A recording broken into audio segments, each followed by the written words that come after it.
नमस्कार दोस्तों। आज एक इंटरेस्टिंग टॉपिक पे हम डिस्कशन करेंगे अपने फाइनेंस से रिलेटेड, इकोनॉमी से रिलेटेड। अब देखिएगा, यहाँ पर आज जो हमारा डिस्कशन है वो गोल्ड प्राइसेस के फॉल को लेकर है। अब इसके थ्रू मैं आपको कई सारी चीजें बताऊंगा, जैसे कि इन्वेस्टमेंट हो गया, जो पोर्टफोलियो डाइवर्सिफिकेशन होता है, क्यों आखिरकार गोल्ड के प्राइसेस घट रहे हैं, यहाँ पर आगे का सिनेरियो क्या है, सब कुछ ओवरऑल कॉन्टेक्स्ट में जानने की कोशिश करेंगे ताकि आपको ज्यादा से ज्यादा ब्रॉड नॉलेज मिल सके इकोनॉमी और फाइनेंस से रिलेटेड। तो काफी कुछ जानने को है दोस्तों, चलिए आगे बढ़ते हैं। मैं हूं अंकित अग्रवाल और अपडेट के लिए आप मुझे फॉलो कर सकते हैं इंस्टाग्राम, फेसबुक और ट्विटर पर। मेरे लेक्चर की हर पीडीएफ आपको फेसबुक पर तो मिलेगी ही, प्लस साथ में आप मेरा टेलीग्राम चैनल ज्वाइन कर सकते हैं by searching Ankit Agrawal official. और अगर आप यूपीएससी की तैयारी कर रहे हैं तो आपके लिए सुनहरा मौका है, स्टडी आईक्यू लैब के लिए स्मार्ट कोर्सेज, जिसके थ्रू आप अपनी प्रिपरेशन और भी ज्यादा अच्छे तरीके से कर सकते हैं। सबसे पहले देखते हैं दोस्तों यहाँ पर क्या हुआ है। तो आपको पता होगा कि लॉकडाउन लगने के बाद से, जब से कोविड-19 फैला है पूरे विश्व भर में, तब से गोल्ड की जो चमक है वो लगातार बढ़ते जा रही थी। और जैसे जैसे अब आप देख रहे होगे कि वैक्सीन की प्रोबेबिलिटी बढ़ गई है, ऐसा लग रहा है कि हम नॉर्मलसी की तरफ जा रहे हैं, तो वैसे वैसे जो गोल्ड की चमक है वो अब धीमी पड़ती जा रही है। गोल्ड की चमक धीमी पड़ रही है, इसका मतलब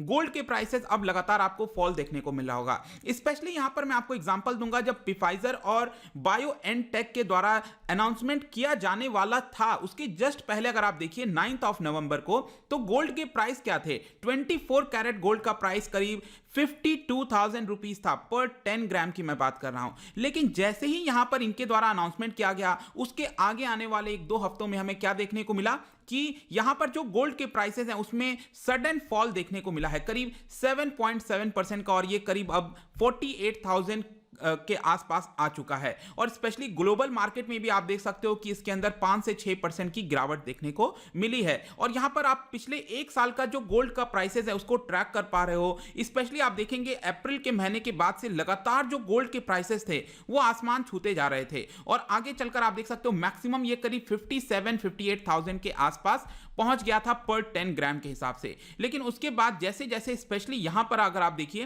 तो इकोनॉमी ओपन हो रही थी, उसके हिसाब से जैसे जैसे चीजों में पॉजिटिविटी आ रही थी, गोल्ड के प्राइसेस भी अब आपको नीचे जाते हुए देखने को मिलेंगे। स्पेशली यहां पर मैं बात करना चाहता हूं कि मार्च से लेकर ये जो पूरा आपका जुलाई अगस्त तक का महीना था जिसमें ये बहुत ऊपर गया था गोल्ड का प्राइसेस, इसका रीजन क्या था मैंने आपको पहले भी वीडियोस में बताया होगा कि यहां पर देखिए इंपोर्ट एक्सपोर्ट नहीं हो रहा था। आपको पता है कि इकोनॉमी लॉकडाउन था, इंपोर्ट एक्सपोर्ट नहीं हो पा रहा था, लेकिन उसके बावजूद भी अगर आप देखोगे तो गोल्ड के प्राइसेस क्यों बढ़ रहे थे। क्योंकि दोस्तों आपको पता होना चाहिए कि एक ईटीएफ होता है, जिस तरह से आप शेयर मार्केट में अपना पैसा लगाते हो उसी प्रकार से गोल्ड में भी इक्विटी की तरह आप एक तरह से पैसा लगा सकते हो, इन्वेस्टमेंट कर सकते हो। तो वहां पर बहुत ज्यादा डिमांड बढ़ रही थी ईटीएफ की, गोल्ड ईटीएफ जो होता है, तो इसका जो प्राइस है वो गोल्ड के द्वारा बैक किया जाता है। तो यहां पर आप देख सकते हो कि ब्लैक कलर वाला ये जो कर्व है ये दिखा रहा है कि जो चाइना और इंडिया में डिमांड थी फिजिकल गोल्ड की वो यहां पर गिर रही थी। लेकिन ये जो पिंक कलर वाला है ये दिखा रहा है कि जो वेस्टर्न कंट्रीज हैं, यूरोप है, यूएस है, वहां पर ईटीएफ की डिमांड बढ़ रही थी। इसी की वजह से अचानक से जो गोल्ड के प्राइसेस हैं वो आसमान छूने लग गए थे, बहुत तेजी से बढ़ने लग गए थे। तो एक तो ये आपका रीजन हो गया यहां पर। अब दूसरा, अगर आप इक्विटी मार्केट को देखोगे, शेयर मार्केट को देखोगे, तो जब से यहां पर अनाउंसमेंट हुआ है वैक्सीन का, ये आने वाला है, ऐसा बोला जा रहा है क्रिसमस तक यहां पर लगाना भी स्टार्ट कर दिया जाएगा, इसकी वजह से इक्विटी मार्केट लगातार ऊपर चलते जा रहा है। मतलब कि दोनों आपको उल्टा दिख रहा है, एक तरफ गोल्ड के प्राइसेस यहां पर गिर रहे हैं, दूसरी तरफ इक्विटी मार्केट ऊपर बढ़ रहा है। जो ओवरऑल सेंसेक्स अगर आप देखोगे 9 नवंबर के बाद से, जब से ये अनाउंसमेंट किया गया, 6.5% बढ़ चुका है। जो छोटे स्टॉक्स हैं, मीडियम रेंज के स्टॉक्स हैं, जो स्मॉल कैपिटलाइजेशन वाले स्टॉक्स हैं, उसमें आप देखिए 14%, 12% की बढ़ोतरी हुई है। तो काफी तेजी से बढ़ोतरी देखने को मिल रही है। तो आखिरकार हम इसको पढ़ क्यों रहे हैं, इसका इंपॉर्टेंस क्या है, जो मैंने अभी आपको ये सारे फैक्ट्स बताएं, इसका इंपॉर्टेंस क्या है दोस्तों। देखिए इंपॉर्टेंस इसमें है कि जो एसेट एलोकेशन होता है वो कितना इंपॉर्टेंट होता है, आप इस पर्टिकुलर एग्जांपल से समझ गए होंगे। क्योंकि पिछले 8 महीने में कई सारे ये हमें एक्सपीरियंस देके गया है कि इन्वेस्टमेंट किस तरह से करना चाहिए। जो इसने इस प्रिंसिपल को फॉलो किया होगा उसको फायदा हुआ होगा। क्योंकि मार्च के बाद जैसे ही हमें पता लग गया था कोविड-19 आ रहा है, मतलब एक तरह का क्राइसिस आ रहा है, क्लियर तौर पर दिख रहा था कि यहां पर रिसेशन आने वाला है। तो इसकी वजह से क्या होगा, जब भी इस तरह का सिनेरियो आता है लोग अपना इन्वेस्टमेंट सेफ हेवन की तरफ जाते हैं, गोल्ड की तरफ जाते हैं, और इसीलिए यहां पर आप देखोगे मार्च से लेकर जून जुलाई के बीच में लगातार गोल्ड के प्राइस बढ़ रहे थे। तो जिसने भी अपना जो पोर्टफोलियो है वो इक्विटी मार्केट से हटाकर गोल्ड की तरफ किया होगा, डेट इन्वेस्टमेंट में किया होगा, इसी को डेट इन्वेस्टमेंट एक तरह से आप कह सकते हो। गोल्ड जो इन्वेस्टमेंट होता है डेट इन्वेस्टमेंट होता है, DEBT, ठीक है। तो यहां पर जिसने किया होगा उसको फायदा हुआ होगा। और जैसे जैसे अनलॉक का प्रक्रिया स्टार्ट हो गया था जून के बाद से, आपको पता है, तो जिसने भी अपना पैसा वहां से हटाकर इक्विटी मार्केट में लगाया होगा तो उसको डबल फायदा मिला होगा। एक तो गोल्ड का फायदा उस समय जब बढ़ा, फिर यहां पर उसका जो सेंसेक्स और बाकी के प्राइसेस बढ़ने लगे वहां पर उसको फायदा हुआ। तो यही होता है पोर्टफोलियो मैनेजमेंट। इंटेलिजेंट अगर हम चीजों को करते हैं तो यहां पर इन्वेस्टर्स को काफी फायदा देखने को मिल सकता है। और स्पेशली यहां पर गोल्ड का इन्वेस्टमेंट उस पर्टिकुलर समय में मार्च से लेकर जून के बीच में इतना इंपॉर्टेंट क्यों था, एक और एग्जांपल से आप समझ सकते हो। आपको पता है कि कई सारे लोगों की जो इनकम है वो कम हो गई थी, कई लोगों की नौकरियां चली गई थी, तो जिन्होंने भी गोल्ड में इन्वेस्टमेंट किया होगा तो गोल्ड एक तरह से काफी सेफेस्ट इन्वेस्टमेंट माना जाता है। और प्लस साथ में आपको लिक्विडिटी भी मिलती है। अगर आप सोचो आपने पैसा फिक्स डिपॉजिट में कहीं जमा कर दिया हो, PPF में काफी सारा पैसा जमा कर दिया हो, तो वहां पर लिक्विडिटी नहीं रहती है। कहने का मतलब जब आपको कैश की रिक्वायरमेंट है इस तरह की इमरजेंसी सिचुएशन में, तब नहीं मिल पाता। लेकिन अगर आपका इन्वेस्टमेंट गोल्ड जैसे चीजों में किया हो तो आपको अच्छे से लिक्विडिटी भी मिल जाती है। आप जब चाहो अपना कैश इन भी करा सकते हो हार्ड टाइम्स के समय। अब देखिए यहां पर कई लोगों का क्वेश्चन आ सकता है कि अब अगला क्या होने वाला है, गोल्ड के प्राइसेस क्या होने वाले हैं। तो देखिए अभी तक जो मैक्सिमम ये गोल्ड के प्राइसेस 57-58,000 तक टच किया था अभी अगस्त के महीने में, उसके बाद से अगर आप देखोगे तो करीब 15% के आसपास की ऑलरेडी गिरावट आ चुकी है। और नियर टर्म में ऐसा माना जा रहा है कि ये फर्दर वीक होने वाला है। जी हां, इसमें कोई दो राय नहीं है कि जिस तरह से यहां पर पॉजिटिविटी बढ़ेगी इकोनॉमी के अंदर, वैक्सीन की चीजें और ब्रेक थ्रू करेंगी, जैसे जैसे स्टार्ट हो जाएगी प्रक्रिया, वैसे वैसे आपको इसमें नियर टर्म में, ध्यान रखिएगा मैं शॉर्ट टर्म की बात कर रहा हूं, लॉन्ग टर्म की बात नहीं कर रहा हूं, तो शॉर्ट टर्म में डेफिनेटली गोल्ड जो है वो और वीक हो सकता है। स्पेशली आपको पता है कि अमेरिका में भी जो चुनाव हुए हैं जो बाइडेन के आने से, यहां पर जो पहले ट्रंप के समय हमेशा अनसर्टेनिटी रहती थी कि वो कब क्या कुछ बोल दें, कब ट्रेड वॉर स्टार्ट हो जाए, ये सारी चीजें अब जा रही हैं। अब हम नॉर्मलसी की तरफ आ रहे हैं। कुछ लोगों का कहना हो सकता है कि हां मे भी वापस से नए जो कोविड के केसेस हैं वो बढ़ते जा रहे हैं, सेकेंड वेव ऑफ कोविड आ रहा है, इस तरह की बातें चल रही हैं, लेकिन इसका कोई बहुत ज्यादा फर्क नहीं पड़ेगा। क्यों? क्योंकि वैक्सीन यहां पर अब आना स्टार्ट हो गई हैं। 4 वैक्सीन, एक नहीं 4 वैक्सीन यहां पर ऑलरेडी रेस में हैं और डेफिनेटली यहां पर चीजें आपको सुधरते हुए ही देखने को मिलेगी। ऑलरेडी यूके और रशिया ने तो यहां पर अनाउंस कर दिया है कि वो वैक्सीनेशन की चीजें स्टार्ट करने वाले हैं इसी दिसंबर के महीने से। तो मे भी हो सकता है कि कुछ अचानक से कुछ ड्रास्टिक चेंज हो जाए, वो एक अलग चीज है कि वापस से गोल्ड के प्राइसेस बढ़ जाएं। लेकिन शॉर्ट टर्म में आप कह सकते हो कि यहां पर शॉर्ट टर्म का कहने का मतलब है 6 महीना, 1 साल में भी हो सकता है, 1 या 1.5 साल, आप ऐसे देख सकते हैं कि गोल्ड के प्राइसेस थोड़े वीक रहने वाले हैं।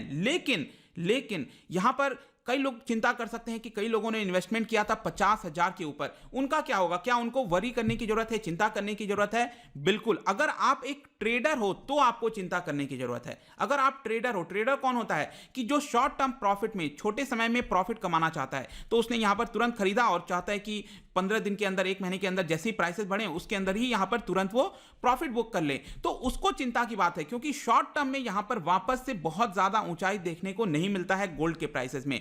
लेकिन अगर जो इन्वेस्टर होता है, इन्वेस्टर कौन होता है? जो लंबे समय के लिए, जो इसको एज अ एसेट के तौर पर देखता है, वो इसके अंदर इन्वेस्टमेंट करता है, उसको चिंता करने की जरा भी जरूरत नहीं है। कई लोगों का मैंने देखा, कई लोग चिंता कर रहे हैं कि गोल्ड के प्राइसेस अब नीचे आ रहे हैं, क्या उन्होंने जो पैसा लगाया था 50,000 पर, 52,000 पर, क्या वो पैसा अब डूबता जाएगा? बिल्कुल भी नहीं दोस्तों। यहां पर मैं क्लियरली बता दूं, अगर आप पिछला हिस्टोरिकल सिनेरियो देखोगे पिछले 2 दशक का, क्लियरली आपको देखने को मिलेगा कि गोल्ड के प्राइसेस हमेशा बढ़े हैं, 10 गुना ज्यादा बढ़ते हुए हमें देखने को मिला है लॉन्ग टर्म में। आप यहां पर देख सकते हो, मैं आपको चार्ट भी दिखाता हूं। 1991 में गोल्ड का प्राइस क्या था भारत के अंदर? करीब 4,000 रुपए के आसपास। ये जो आप देख रहे हो यहां पर प्राइस, ये 1 ग्राम का है, मैं 10 ग्राम का बता रहा हूं। 10 ग्राम का प्राइस 4,000 के आसपास था। उसके बाद से आप देखिए करते करते यहां पर 2008-9 के समय थोड़ी सी ऊपर नीचे आपको देखने को मिल रहा होता जब ग्लोबल रिसेशन आया था। फिर वापस से आप देख सकते हो 2019-20 के समय बहुत तेजी से ये बढ़ा था। इनफैक्ट पिछले 20-30 20-30 सालों में तो आप देख सकते हो सबसे ज्यादा जो बढ़ोतरी हुई है वो इसी पिछले 6-7 महीने के अंदर ही आपको देखने को मिला है।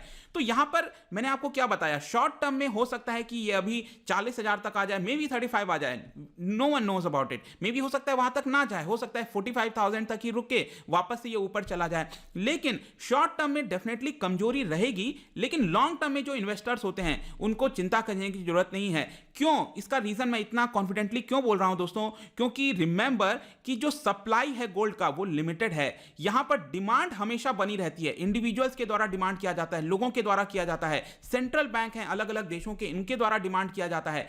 गोल्ड एक ऐसी चीज है वो जो बहुत लिमिटेड अमाउंट में है, लेकिन डिमांड हमेशा उसकी बनी रहती है। तो कभी भी आप ये नहीं कह सकते कि गोल्ड के यहां पर दाम जो है गिर जाएंगे और आपको लॉस देखने को मिलेगा लॉन्ग टर्म में, कभी भी ऐसा नहीं होता है। लेट मी टेल यू, अगर आप लॉन्ग टर्म इन्वेस्टर हैं गोल्ड के, डेफिनेटली आपको फायदा ही होना है। अगर आप किसी बिजनेस के अंदर शेयर में पैसा लगाते हो, वो पैसा भले ही आपका जीरो हो जाए, गोल्ड में आपका कभी पैसा जीरो नहीं होगा अभी के कॉन्टेक्स्ट में, और लॉन्ग टर्म में यहां पर हमेशा ऊंचा देखने को मिलेगा। अब यहां पर एक और क्वेश्चन आ सकता है कि क्या इन्वेस्टमेंट करना चाहिए अभी भी गोल्ड के अंदर? डेफिनेटली करना चाहिए। ऐसा क्यों लोग सोचते हैं कि यहां पर ये देखिए, ये यहां पर डिसाइड होता है कि आपका एसेट का एलोकेशन कैसा है। यहां पर जो आपका प्रिंसिपल होना चाहिए एसेट एलोकेशन का, वो डिसिप्लिन मैनर में होना चाहिए। ऐसा नहीं है कि अभी आपके पास सपोज 10 लाख रुपए पड़े हैं और आपने 10 लाख रुपए आज ही के डेट में 48,000 जब गोल्ड चल रहा है सब लगा दिया। ऐसा नहीं होता है दोस्तों, इस तरह से इन्वेस्टमेंट नहीं किया जाता। इन्वेस्टमेंट किया जाता है ग्रेडेड मैनर में, यहां पर डिसिप्लिन मैनर में। हो सकता है 48,000 है और यहां पर यह भी बोला जाता है कि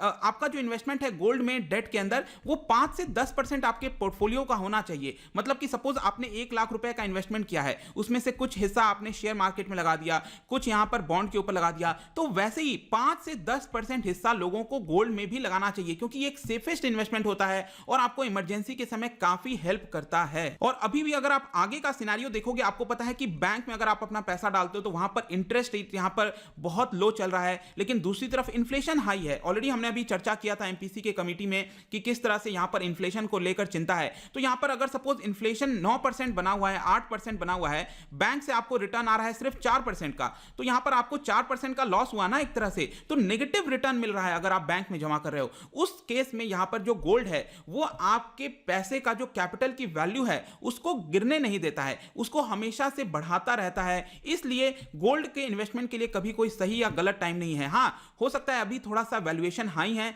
मे भी हो सकता है कि ये और थोड़ा 5,000 10,000 गिर जाए तब थोड़ा सा इन्वेस्ट करना चाहिए, फिर अगर 1-2 हजार गिर जाए फिर थोड़ा इन्वेस्ट करना चाहिए। मतलब डिसिप्लिन मैनर में जो इन्वेस्टमेंट करता है गोल्ड हमेशा से एक सेफेस्ट इन्वेस्टमेंट माना जाता है दोस्तों। तो आई होप दोस्तों ये जो पूरा वीडियो था यहां पर आपको एक ओवरऑल सिनेरियो से, इकोनॉमी के पर्सपेक्टिव से, फाइनेंस के पर्सपेक्टिव से कुछ जानने को मिला होगा। यही मेरा मेन मकसद था इस वीडियो में।